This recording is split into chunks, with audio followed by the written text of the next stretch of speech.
Well, thanks for having me here today. It's a pleasure to be here. I am a postdoc right now in the stats department at UC Berkeley.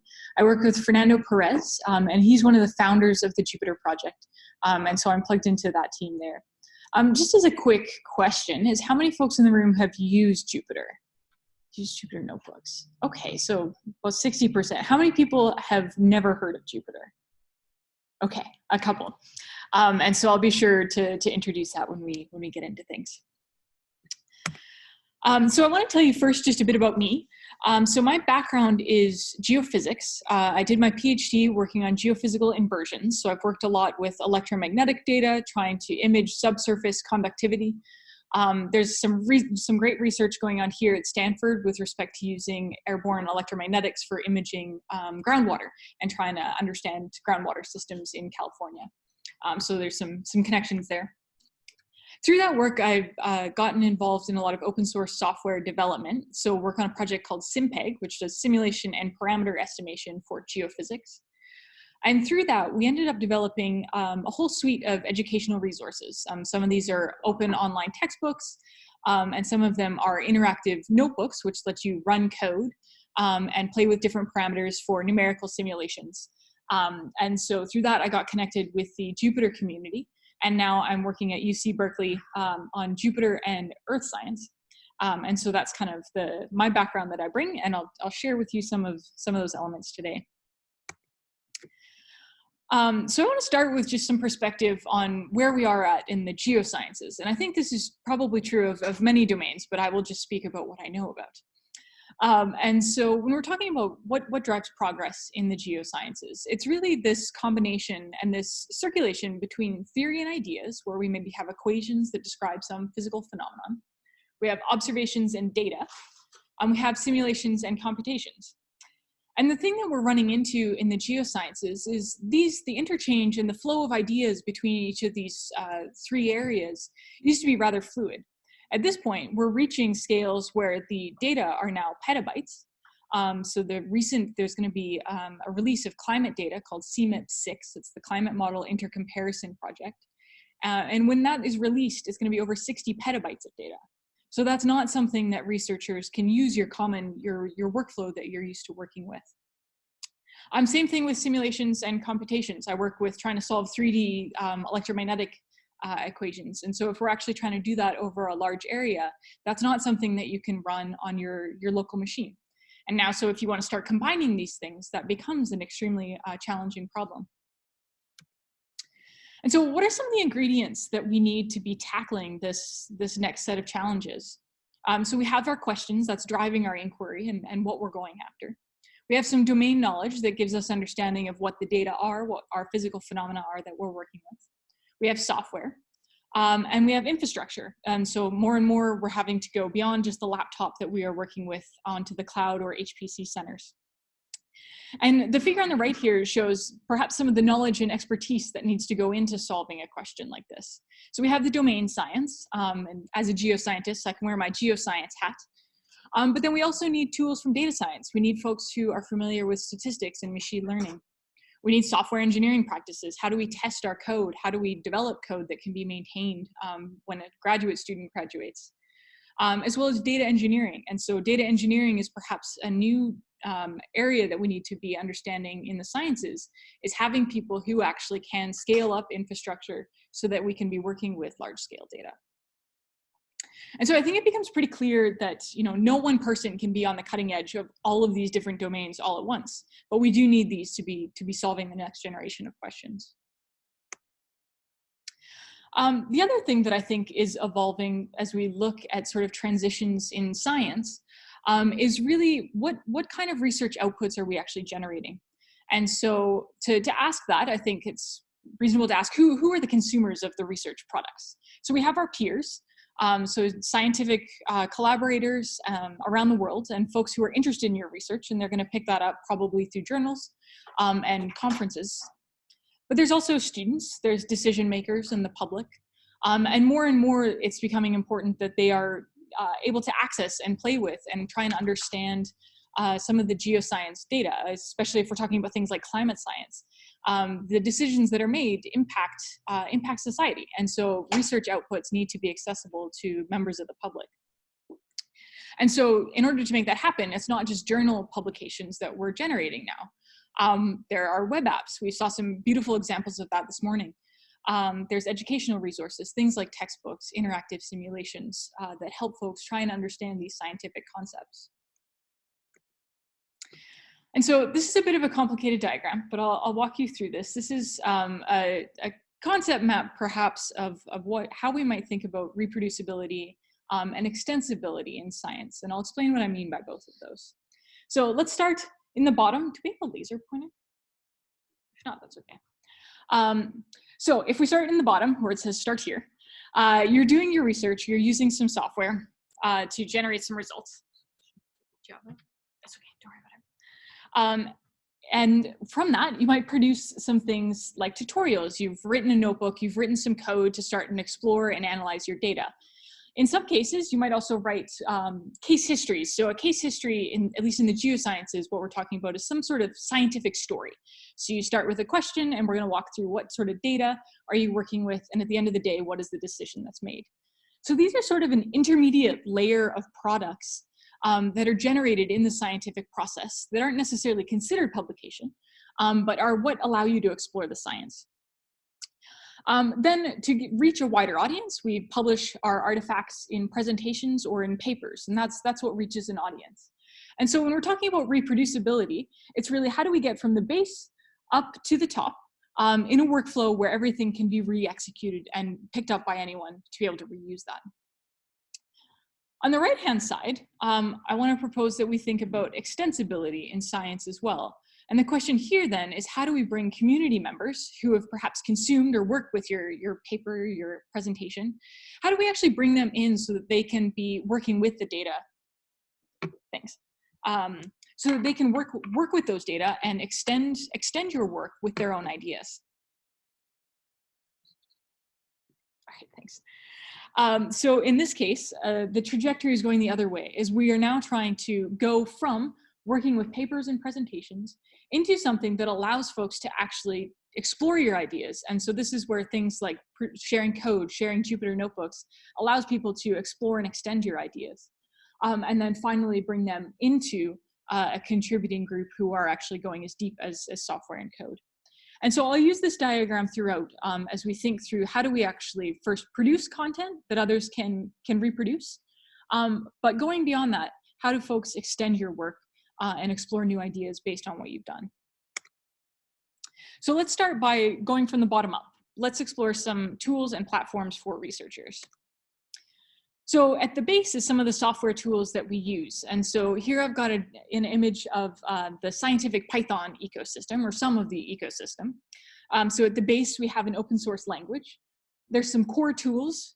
So packages like NumPy, which do linear algebra, matplotlib for plotting. And then as we go up further and further in the stack, we're now getting into some domain-specific tools. And so here, we're now looking at things in biology, in geophysics, in meteorology, and there's many, many more. And so it really is these layers of packages built on top of each other that form this ecosystem of tools that we can leverage as scientists. And the way that many people are working with these, myself included, is with Jupyter. And so when people ask, what is Jupyter?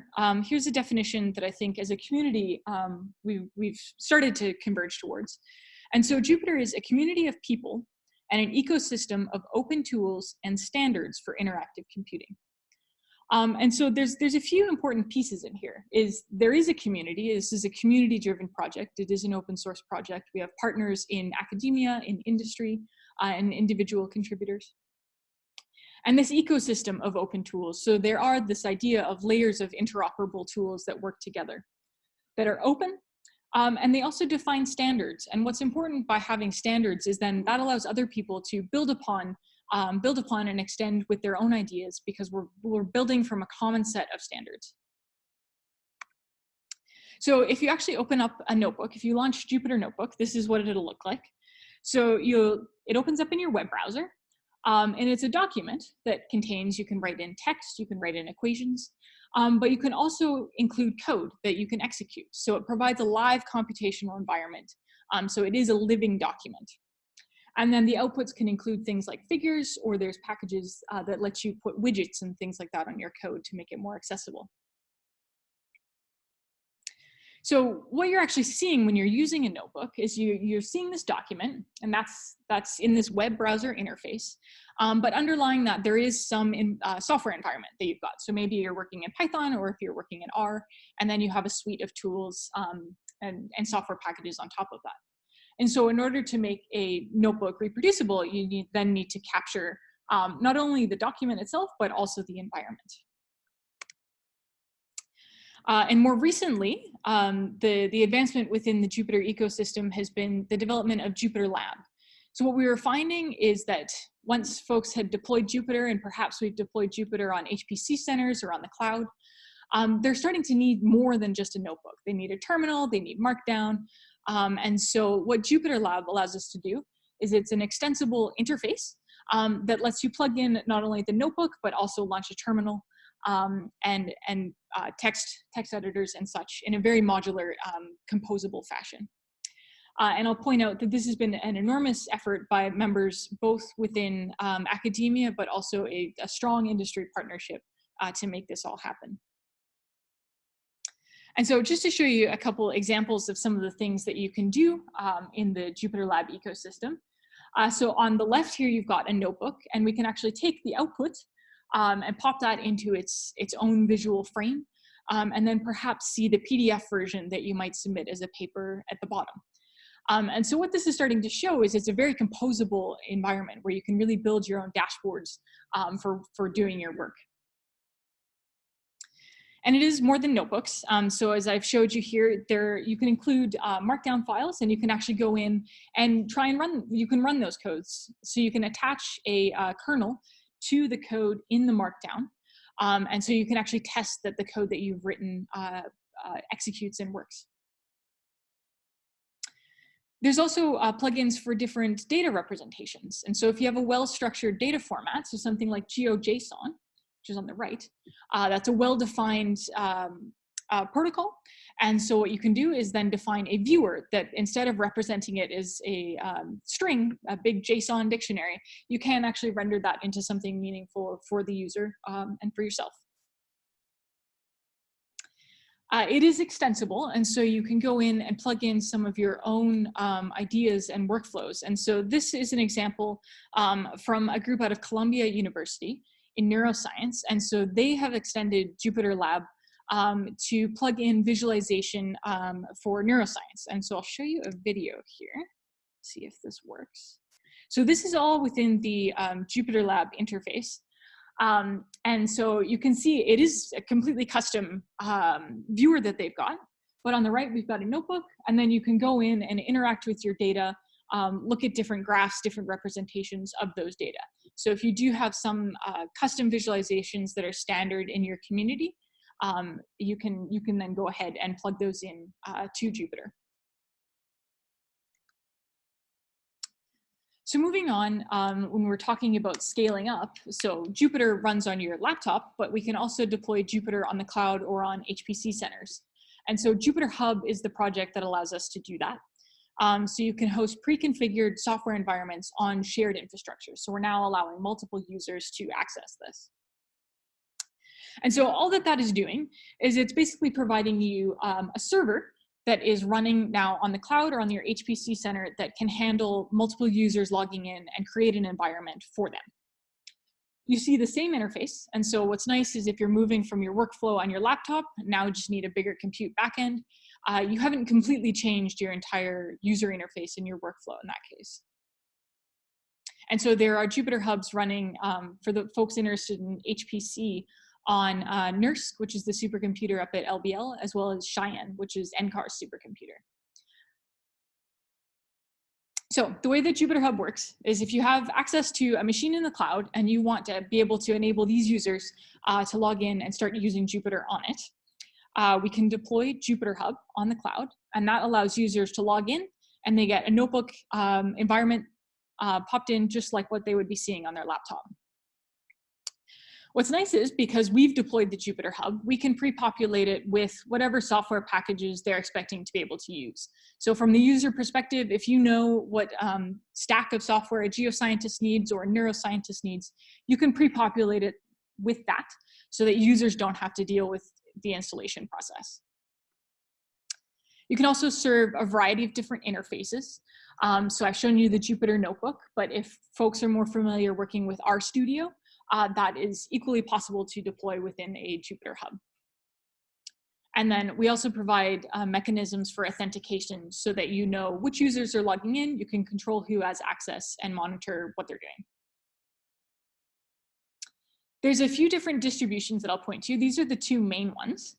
So there's 0 to Jupyter Hub that deploys on Kubernetes. So if you are using the cloud, this is the mechanism you want to be going. What's nice about Kubernetes is it's going to be cloud agnostic. So we can deploy Jupyter Hub on Azure or on AWS or on Google. And all of these are tested because we do want to maintain that Jupyter is a platform agnostic set of tools. If you're launching Jupyter Hub for perhaps a smaller classroom and you've got a server sitting under your desk, there's a deployment called the Littlest Jupyter Hub that is meant for smaller deployments, but still multi-user. So if you're serving a small class or a workshop or something like that, you should check that out. So as I mentioned, if we do want to be going to large scale, we want to be looking at a 0 to Jupyter Hub for Kubernetes. It uses a Docker environment to manage your software environment. And as I mentioned, it's agnostic to the cloud provider. So this is what we use at UC Berkeley. So this is a photo from Data 8 in the spring and fall semester of 2019. There's about, I guess, 2,800 students. And so this is the first day of lecture, and it's actually being held in the Opera Hall. It's the only place where we can even approximately fit most of those students. And they only get to hold it there the first day of class because the Opera Hall wants it back for the rest of the term. And so on day 1 of lectures, all of the students have access to Jupyter and Jupyter Hub. They log in and get working right away. And what's great about this, especially from an accessibility and inclusion point of view, is for students who perhaps come to university and can't afford a laptop, they have access, all these students are accessing the same machine. And so the students who don't have a laptop, they can go to the library, check out a Chromebook, have that for the term, and all students have access to the same powerful computational resources. All right, so that's a sampling of some of these tools, and I want to now show you a few examples of them in action in different scientific use cases. So in Canada, there's a group that has launched a project called Syzygy, and there's also a complementary one called Callisto for K-12 education. And what these are is they've launched Jupyter Hubs where students at basically any university, any major university in Canada have access to Jupyter. And so when I was at UBC, I had my UBC login and can go ahead and log in and have access to computational resources running on Compute Canada. They've also launched, as I mentioned, a project called Syzygy, or sorry, Callisto. And what this is it's actually an environment meant for students in grades 5 to 12. And so students in classrooms across Canada actually have access to Jupyter, and they've been developing a suite of interactive notebooks targeted at younger students to get them up and running with computation. The Pangeo project consists of a number of tools within the open ecosystem, including Jupyter, as well as packages for high performance computing with Python. So Dask does distributed computing, and Xarray does data models and numerics.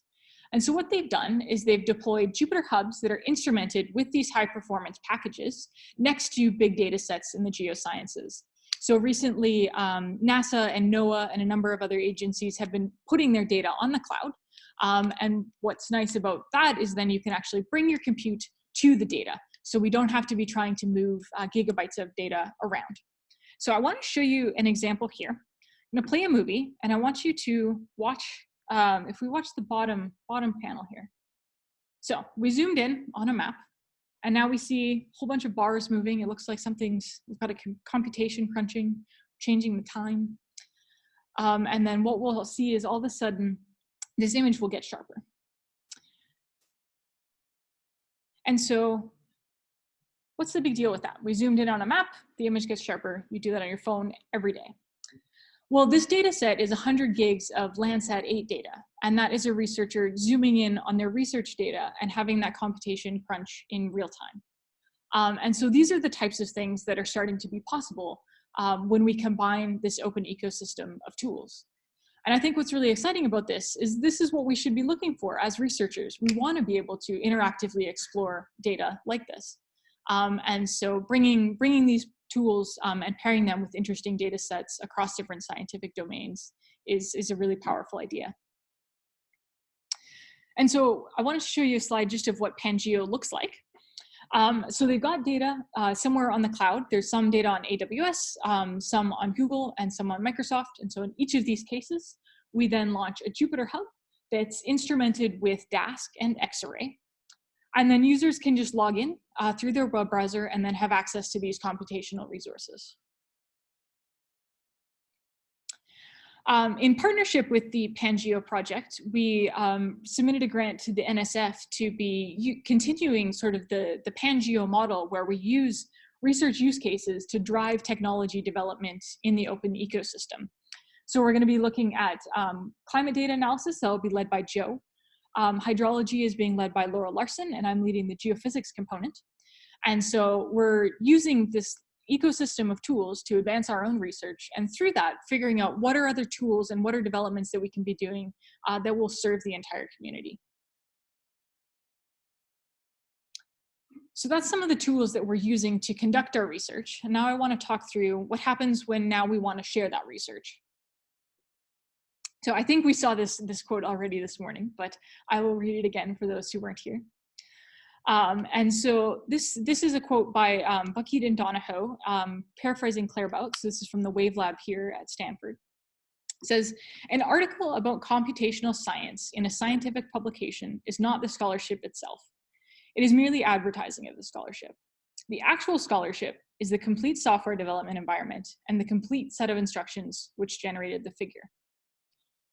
And I think what's really exciting is with tools like Jupyter, we now have a place to actually go and run that code.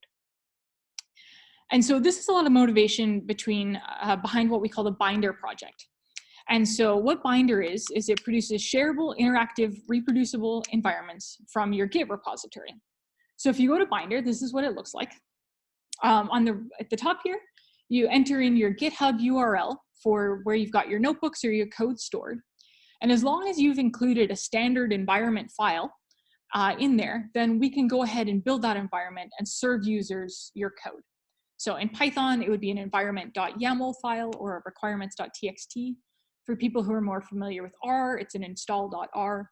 And there's a whole suite of explanations of what you can do depending on what language you work with on the mybinder.org docs. So all that's really happening with Binder is what we're doing is we use a package called repo to Docker. That's going to look at that standard environment file, and that'll build you that environment. And then we can then serve that environment to users through Jupyter Hub. So as an example of this, the recent discovery of gravitational waves was made by the LIGO research group. And so what they measured, what they sensed was two black holes colliding. And they actually went and they put their analysis, it was done in Jupyter Notebooks. And so they added an environment file, and you can now actually go, if you go to this URL here at the bottom, you can actually go and you can run their notebook. And so what I will try, we have audio in here. I don't know if this is gonna work, but we'll try. And so, oh, maybe not. Sorry, this one. Did you hear the little whoop at the end? So what that is if you see visually, here, you're actually basically, you're looking at, they've taken the signal of these two black holes colliding, and they've translated that signal into something audible. And so here, when you're listening to that whoop, we're basically looking in time and we're hearing that signal. I'll play it once more. Sorry. Once more. So this is the sound of two black holes colliding, and you can go and see the analysis that they did to make that happen. And what's really interesting about that too is you can go in and you can actually start changing parameters and play with it and see what happens. If you don't know what delta t does here, you actually have the power to just go and change it and see what it does. Jupyter Book is another tool for getting research outputs to users. So what you can do is you publish a collection of notebooks and markdown files as a textbook online. And so it will build a repository of your notebooks and give you a textbook. So a lot of the resources that are being used in the Berkeley undergraduate courses for data science are all built on this. And because it's built with Jupyter and you specify an environment file, all of these pages have an interact button that then connect you to Binder. So you can include live interactive content in your textbooks. And recently, Chris Holdgraf with some folks who are part of Quant Econ and at some universities in Australia have put together a grant and were awarded a grant to advance the publication pipeline for Jupyter, and specifically looking at what kind of different outputs can we be producing, and could we be using Jupyter Book as a mechanism for turning notebooks into published artifacts. All right, so some of those are looking at what are we doing with our end research outputs? And now I want to ask the question is, how do we reach some of these new audiences? So I want to bring this back and motivate why are we trying to reach new audiences and what are we trying to achieve? Is we're now over here, we've produced our work, we've got our paper out, gave a great presentation at AGU, and now we want to bring folks actually deeper down and have people be able to then play with and build upon our work. And so I want to start with talking about educational context. So our first example is we have students and we want to teach students how to be working, in this case, with a DC resistivity equation. So if I hand you a partial differential equation, is this meaningful?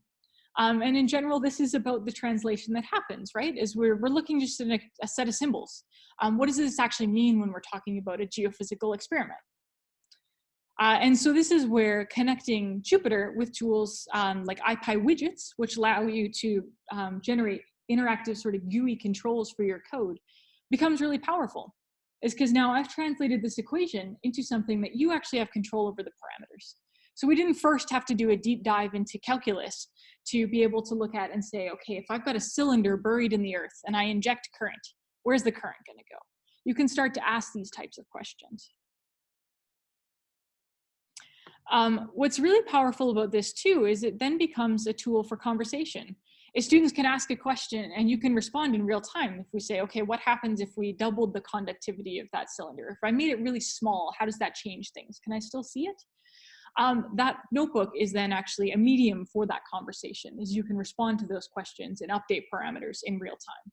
And so that's been extremely powerful in education contexts, as well as in research contexts. If you're working with a collaborator, to not have to go in and figure out in line 32, I needed to update this parameter to 4 instead of 2. You can now have interactive visual controls on that and have the notebook be a medium for that conversation. So within the geosciences, we've collected a lot of these resources on a website called geosci.xyz. So we've built a number of textbooks. So we've got some for introductory geophysics and some more focused on electromagnetics. And they're built on this entire open ecosystem of tools. And so we can do things like what was shown this morning with something like R Markdown, where you can embed code in the text. So whenever this textbook builds, we're actually running that source code. And so you have immediate access to what's going on, how that figure was built. This has enabled us to reach different audiences. So we've got a project on the go right now in Myanmar. There's a research team from UBC who are there right now teaching courses on how to use DC resistivity to locate deeper aquifers for groundwater. There's some regions in the dry season where those shallow aquifers dry up. And so they need to find deeper aquifers to be able to have safe drinking water. And so in this case, we've taken the textbook and using just Google Translate, you can translate the language. And no, it's not a perfect translation, but it still makes this content more accessible.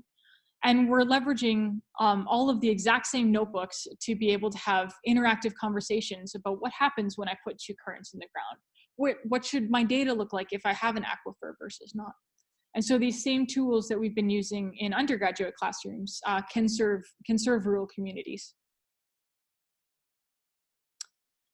And so in this case, we've talked about papers, notebooks as research outputs, but also thinking about notebooks as applications and complementing those with web-based textbooks to provide some context for what is actually going on in that computation. Trying to reach new audiences, including beyond just our scientific peers, including our scientific peers. I think as we're going more and more into interdisciplinary research, and we're trying to value that in challenging situations like climate science, where we need to be translating knowledge and information across different domains. And so I think what's interesting about that is if you are in an interdisciplinary collaboration, in a sense, you're both a teacher and a student at the same time. You need to be explaining what your discipline contributes, but also learning from others and trying to understand what theirs contributes. And so we need more interactive mechanisms for trying to communicate with each other. And same thing with the public, is so many of the research outputs that we are generating do impact people's day-to-day lives. And so what are things that we can be doing to be bringing them into the scientific conversation? So let's take a look at what is the publishing pipeline currently. So we have a researcher. You use your tools. We create a PDF, create our paper, send that out to the world, and reach our audience. And so perhaps one person has a new idea on how to build upon your work. What then happens? They pick up those ideas. If you've made your notebooks available, that's something that they can go and immediately pick up from. And they go ahead and produce that and reach a new audience from there. But what I think is kind of challenging if we're looking at this as a diverging pipeline is there's not necessarily an easy mechanism for these new ideas here to get fed back into the ecosystem. And I think that what we're trying to do, and what I'm hoping to have delivered with this diagram here, is showing what are some of the mechanisms that we can be doing to really bring these new ideas back into the scientific ecosystem? How do we turn, instead of this diverging tree, how do we turn this into an engine? And I think that open science practices, things that we've learned from open source software, we've shown that if we can make software accessible, we put it out there, other people can play with it. If you create tutorials and things like that, you allow people to then explore what you've done. And ideally, if they can explore, they can go in, generate their new ideas, and extend what you've done. And I think some of the same principles apply to science. Is open tools are a starting point for the reproducibility of work. But reproducibility is really the foundation for collaboration and for extension of ideas. And fundamentally, what I hope that provides is trajectories for us to bring the consumers, our audiences, into the creation of scientific ideas. And so with that, I will say thank you and open up for any questions.